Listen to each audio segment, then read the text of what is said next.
রমজান উপলক্ষে প্রতি বছর যেভাবে শাহরিয়ার জিয়া উদার হস্তে মানুষকে দান করেন।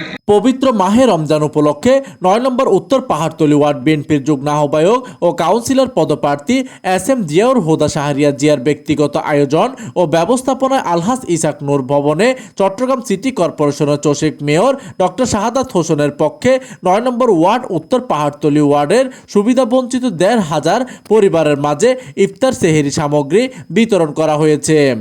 উক্ত ইফতার ও সেহরি সামগ্রী বিতরণ অনুষ্ঠানে সভাপতিত্ব করেন ৯ নম্বর ওয়ার্ড বিএনপির যুগ্ম আহ্বায়ক কাউন্সিলর পদপ্রার্থী এস.এম. জিয়াউর হুদা শাহরিয়ার জিয়া। মোশাররফ হোসেন দীপ্তি ভাইয়ের কাছ থেকে আমাদের গঠনমূলক বক্তব্য শুনেছি।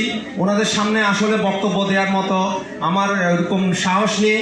তারপর আমি কৃতজ্ঞতা ধন্যবাদ জানাচ্ছি আমাদের শ্রদ্ধাভাজন প্রধান অতিথি মেয়র মহোদয়কে, ওনার শত ব্যস্ততার মাঝেও উনি আজকে এসে আমার এই অনুষ্ঠানকে অলঙ্কিত করার জন্য।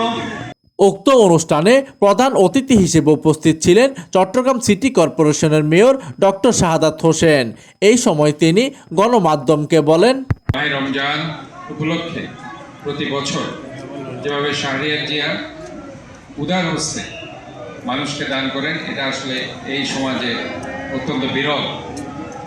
এই জন্য আমি করতালের মধ্যে দিয়ে তাকে অভিনন্দন জানাই, যাতে শুধুমাত্র রমজান নয়, সারা বছর সে গরিব মানুষের পাশে থাকতে পারে। এই সময় প্রধান বক্তা হিসেবে উপস্থিত ছিলেন চট্টগ্রাম মহানগর যুব দলের সাবেক আহ্বায়ক মোশাররফ হোসেন দীপ্তি। বিশেষ অতিথি হিসেবে উপস্থিত ছিলেন নগর বিএনপির সদস্য কামরুল ইসলাম, সাবেক যুব দল সভাপতি নূর আহমেদ গুড্ডু। তারেক রহমান নিশ্চয়ই বাংলাদেশকে এমন একটা উচ্চতায় নিয়ে যাবেন যেখানে আমরা এরকম ত্রাণ বিতরণ। প্রতিনিধি কামরুল হাসানের তথ্য ও পাঠানো চিত্রে ডেস্ক নিউজ, দিগন্তের বার্তা 24, চট্টগ্রাম।